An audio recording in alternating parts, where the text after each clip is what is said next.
तो क्या आप भी एंड्रिक को नंबर 9 मानते हो? बिकॉज मुझे ऐसा लगता है कि रियल मैड्रिड का जो so called next great number 9 है विच इज एंड्रिक, वो एक्चुअली में एक नंबर 9 है। एंड मैं उसको सपोर्ट करने के लिए आपको लियोन की कुछ इमेजेस दिखा सकता हूं, जहां पे आप बड़े आराम से देख सकते हो कि एंड्रिक वहां पे 6-6 फुट के डिफेंडर्स के साथ लड़ाई झगड़ा नहीं कर रहा है, बल्कि टच लाइन के पास में जो फुल बैक्स हैं उनके साथ हसल एंड टसल कर रहा है, and actually he is flying there. Endrick ने सिर्फ 2 हफ्ते के अंदर मेरे हिसाब से रियल मैड्रिड का टेक्निकल मेसअप जो है उसको एक्सपोज कर दिया उस हद तक जिस हद तक शायद कोई एनालिस्ट या फुटबॉल पंडित या फिर कोई जर्नलिस्ट भी नहीं कर पाया। अगर आप रियल मैड्रिड की तरफ देखो तो रियल मैड्रिड इस टाइम पे गोल्स के लिए तरस रही है। जाबी अलोंसो जा चुके हैं, आर्बिलोवा अभी एक kind of step in manager आए हैं, कहीं ना कहीं पिछले मैच में 2-0 स्ट्रगल कर रहे थे अगेंस्ट लेवांटे। वहीं पे अगर आप एंड्रिक की तरफ देखो तो ही इज प्रूविंग कि ये 60 मिलियन जो स्ट्राइकर है ये वर्ल्ड क्लास है, and more over he is not a striker any more. आपने 60 मिलियन का एक विंगर कहीं ना कहीं साइन करा है, एंड रियल मैड्रिड ने उसकी वर्थ को कभी एनालाइज ही नहीं करा, या फिर रियल मैड्रिड उसकी वर्थ कभी समझ ही नहीं पाई। सो आज की वीडियो में मैं आपको बताता हूं कि क्यों एंड्रिक जो है, जिसको रियल मैड्रिड ने एज अ नंबर 9 साइन करा था, वो हमारे लिए एक परफेक्ट विंगर का रोल अदा कर सकता है, एंड वो वाले ग्लिम्पसेस जो हैं वो अभी फ्रांस में दिखा रहा है। सबसे पहले बात करते हैं the prisoner of the box. अब इस प्रिजनर ऑफ द बॉक्स का क्या मतलब है, इससे मैं ये बताना चाहता हूं कि क्यों 60 मिलियन वर्थ का जो स्ट्राइकर था जो रियल मैड्रिड ने साइन करा था, वो एक्चुअली हमें फ्लॉप लगने लग गया था कहीं पे।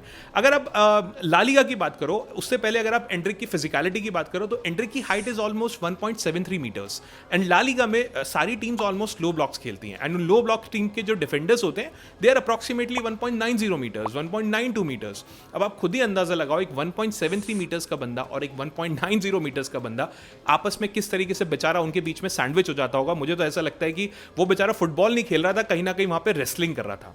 वहीं पे अगर आप उसके टचेस की बात करो, ला लीगा में लास्ट कुछ मैचेस में जितने भी टाइम वो रियल मैड्रिड में खेला, he just had 12 to 14 touches पर 90।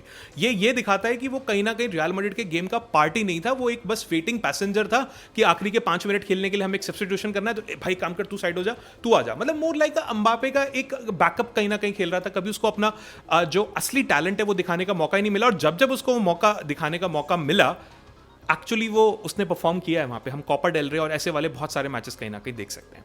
उसके अलावा मुझे ऐसा लगता है कि मैड्रिड ने उसको एक टारगेट मैन की तरह यूज करा, जैसे कि बेंजेमा। ऑब्वियसली वो बेंजेमा को रिप्लेस नहीं कर सकता कहीं ना कहीं, बट एंड्रिक की जो पावर है ना वो आती है from facing the goal.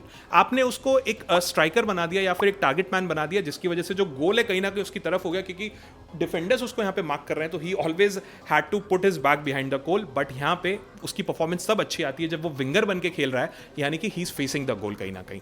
And उसके बाद मैड्रिड में जो है वो ऐसा लगता है कि सर्वाइवल के लिए खेल रहा था, जैसे कि मैं जाबी अलोंसो के लिए बोलता हूं कि वो मैच जीतने के लिए नहीं, अपनी जॉब बचाने के लिए खेल रहा था। वहीं पे एंड्रिक ऐसा लगता है कि वो बेचारे को 5-10 मिनट देते थे तो वो हमेशा बस सर्वाइवल के लिए खेल रहा है। मतलब उसका जितने भी टच होते थे वो इतने प्रेशर के अंदर होते थे कि अगर मैंने गलती कर दी तो भाई ये लोग फिर मुझे बेंच कर देंगे, फिर ये मुझे ऐसे कर देंगे। तो उसके पास ना कोई हाफ स्पेस नहीं था ब्रीथ करने के लिए, और जब भी आदमी इतने प्रेशर में खेलता है ना वो कभी परफॉर्म नहीं कर पाता। बट एंड्रिक ने स्टिल, मुझे ऐसा लगता है कि हमें वहां पे कहीं ना कहीं परफॉर्म करके दिखाया। सो ये था प्रिजनर ऑफ द बॉक्स, जिसकी वजह से मैं कह रहा था कि इन सब प्रॉब्लम्स की वजह से वो रियल मैड्रिड में हमेशा बेंच होता रहा, और हमें एक वो फैंटास्टिक 60 मिलियन वाली साइनिंग कभी ना कभी लगा ही नहीं।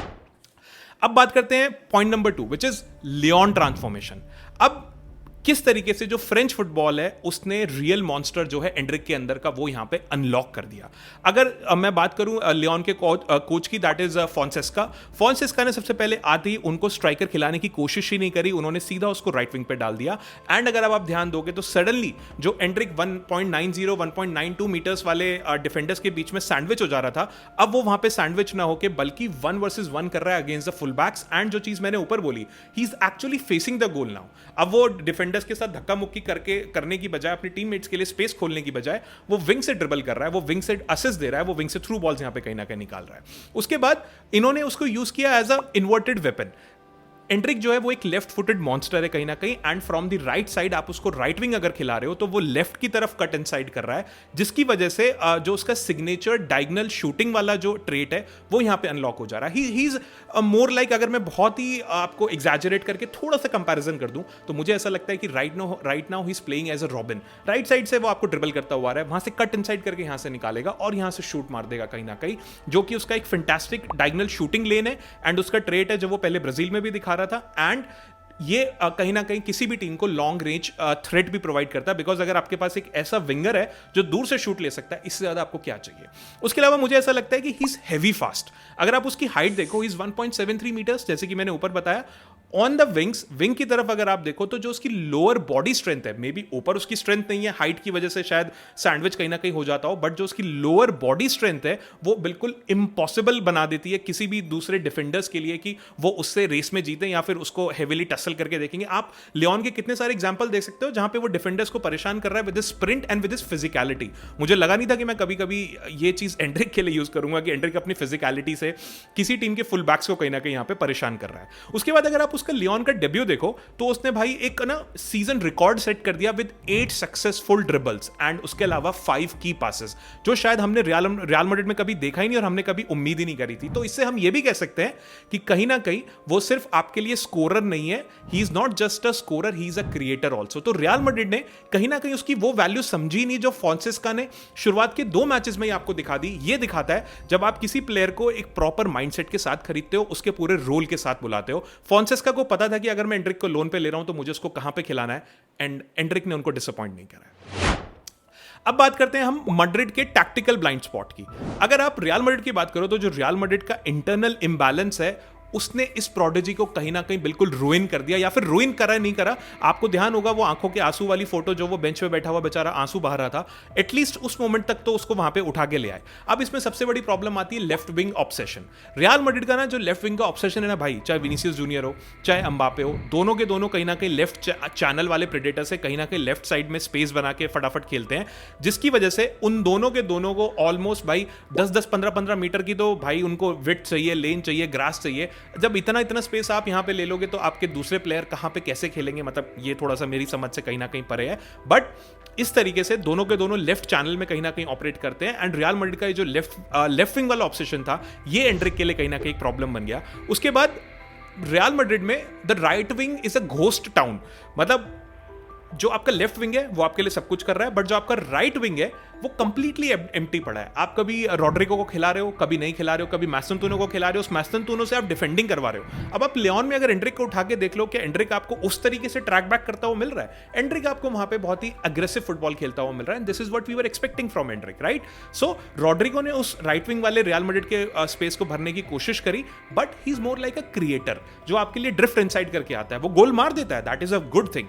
बट एंड्रिक यहां पे आपके लिए दोनों काम कर रहा है जो लियोन में फोंसेका ने आपको दिखाया। But again coming to the Real Madrid point, Real Madrid का जो राइट विंग है वो कहीं ना कहीं घोस्ट बना हुआ है जो बिल्कुल खाली बना है, जिसको यूज ही नहीं करना आता।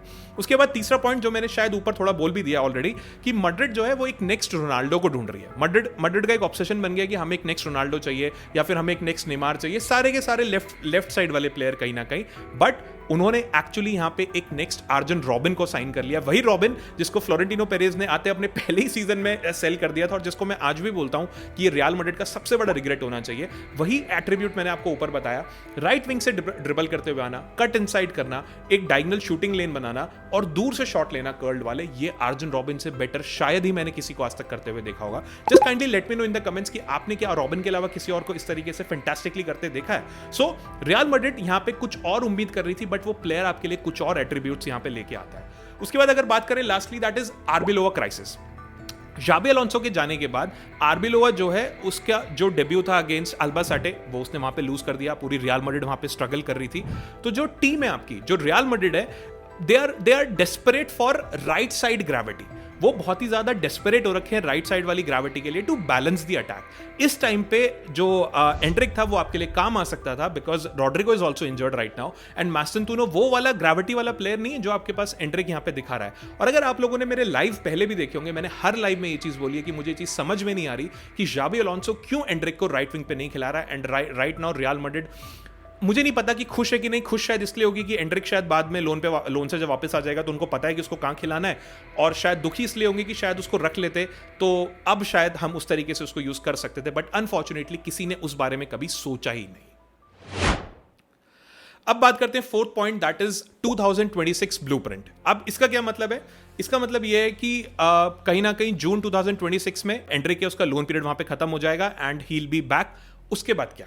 अब लियोन में तो बढ़िया परफॉर्म कर रहा है, जितने भी अभी 3-4-5 महीने खेलेगा वो वहां पे खेलेगा। तो जून 2026 में जब एंड्रिक वापस आ जाएगा लियोन से, उसके साथ साथ आपके पास निको पैज भी आ जाएगा कोमो से कहीं ना कहीं। निको पैज के ऊपर मैं एक अलग से वीडियो बनाऊंगा कि how Nico Paz can fit in Real Madrid system. मुझे बहुत सारे कमेंट्स आते हैं, so I have this in my mind, ये मैं बाद में बनाऊंगा। आज एंड्रिक की बात यहां पे कर लेता हूं। तो ये दोनों के दोनों जो प्लेयर्स हैं ये आपके पास वापस आ जाएंगे, जिनको आप डील ऑफ द सेंचुरी यहां पे कहीं ना कहीं बोल रहे हो। फिर आप क्या करेंगे, right? This is the main question. अब मैं आपको बताता हूं कि मुझे क्या लगता है कि किस तरीके से हम एंड्रिक को रियल मैड्रिड में खिला सकते हैं। As of now I am not considering any चीज कि हम इसको बेच दें उसको बेच दें, मैं सिर्फ अपने तरीके से बता रहा हूं। मुझे ऐसा लगता है कि आपको जो नेक्स्ट चीज ध्यान रखनी है दैट इज 4-2-3-1 पिवट। 4-2-3-1 पिवट का मतलब है कि आपको अपने 4-3-3 वाले जो स्टैटिक आपकी जो फॉर्मेशन है जो आरबी लोवा खिला रहे हैं उससे आपको दूर हटना पड़ेगा। आपके जो इंजन है वेलवर्डेन कामाविंगा उनको आप रखो, आपके जो ब्रेन है आप निको पैज को अपने नंबर 10 पे रखो, जिस तरीके से वो अभी कोमो में आपको करके दिखा रहा है। जब मैं वीडियो रिकॉर्ड कर रहा हूं तो कल भी उसने बहुत ही अच्छा फैंटास्टिक 2 गोल मारे कहीं ना कहीं निको पैज ने। उसके बाद आपको अपना ट्राइडेंट रखना है। अपना ट्राइडेंट का मतलब अगर आपको अंबापे को ऐसे स्ट्राइकर ही खिलाना है खिलाओ, लेफ्ट पे विनी को खिलाना है खिलाओ, बट राइट पे आपको रखना पड़ेगा एंड्रिक, क्योंकि एंड्रिक वो बंदा है जो जैसे कि मैंने ऊपर बताया वो आपके लिए रॉबिन का रोल यहां पे अदा करेगा। अब इससे ना एक सिमेट्री बनती है। वो सिमेट्री क्या बनेगी कि विनी जो है वो आपका लेफ्ट साइड को पूरा स्ट्रेच कर लेगा, एंड्रिक जो है वो आपके राइट साइड को पूरा स्ट्रेच करेगा। तो जो अंबापे है उसको वो सेंट्रल वॉइड मिलेगा जो उसको चाहिए। अभी पॉइंट क्या हो रहा है कि दोनों के दोनों उधर ड्रिफ्ट करते जा रहे हैं। मतलब आप फॉर अ मोमेंट अगर इमेजिन करो एक स्पेस है, राइट पूरा खाली पड़ा है, पूरी दुनिया ऐसे लेफ्ट की तरफ टिल्ट हो जाए तो does it even make sense? No. अब जब यहां पे राइट एंड लेफ्ट दोनों भर जाएंगे तो आपका जो सेंटर मिड है उसको वो सेंट्रल वॉइड मिलेगा, जो मुझे ऐसा लगता है कि उसके लिए बिल्कुल लीथल होने वाला है। बिकॉज हाई लाइन खेलने वाली टीम्स के अगेंस्ट अंबापे वैसे भी यहां पे, क्योंकि अब जब दोनों डिफेंडर्स कहीं ना कहीं दोनों साइड लग जाएंगे तो उसको एक सेंट्रल वॉइड यहां पे मिलेगा। अभी के लिए सारे डिफेंडर लेफ्ट की तरफ चले जाते हैं तो अंबापे भी वहां पे कहीं ना कहीं फंस जाता है। तो एंड्रिक के आने से आपको एक बैलेंस मिलेगा अटैक में कहीं ना कहीं, ठीक है? सो मेरा फाइनल वर्डिक्ट ये है कि एंड्रिक जो है वो आपके लिए अंबापे का बैकअप नहीं है। आप उसे अंबापे से ज्यादा, मतलब नॉट ज्यादा, मतलब इन दैट सेंस आप उसको एक बैकअप से ज्यादा यहां पे कहीं ना कहीं समझो। एंड वो आपके लिए वो पार्टनर है जो अंबापे के साथ, लाइक पार्टनर इन क्राइम, जो अंबापे के साथ खेल सकता है और अंबापे के साथ उसको खेलना चाहिए। और उसने ये चीज प्रूव कर दी है because he is a player जो आपके लिए राइट विंग प्रॉब्लम कहीं ना कहीं सॉल्व कर सकता है। But unfortunately right now he is 1000 miles away in France and real Madrid अंदर ही अंदर कहीं ना कहीं उम्मीद कर रही होगी काश हम एंड्रिक को यहीं पे रख लेते, ठीक है? So this is what all about Anrich. मैंने आपको बता दिया किस तरीके से वो प्रॉब्लम में था, किस तरीके से वो लियोन में अच्छा खेल रहा है, किस तरीके से वो 2026 में आके खेल सकता है। सो प्लीज मुझे कमेंट करके बताना कि क्या आप एंड्रिक को as a right winger Real Madrid में देखना चाहोगे। बिकॉज अगर आप उसको राइट विंगर देखना चाहते हो तो आपको रॉड्रिगो को टाटा बाय बाय कहीं ना कहीं बोलना पड़ेगा, या फिर आपको रॉड्रिगो को लेफ्ट पे खिला के फिर विनीसियस को टाटा बाय बाय बोलना पड़ेगा। किसी ना किसी को तो कहीं ना कहीं बोलना पड़ेगा। सो आपको क्या लगता है, क्या एंड्रिक का आना, निको पैज का आना रियल मैड्रिड के लिए अच्छा होगा, या फिर ये लोग दोबारा से बेंच होंगे रियल मैड्रिड को उनको बेच देना चाहिए? Whatever the solution is, just kindly let me know in the comments. And अगर आपको वीडियो अच्छी लगी हो तो please share with your friends and subscribe to my channel. Thank you.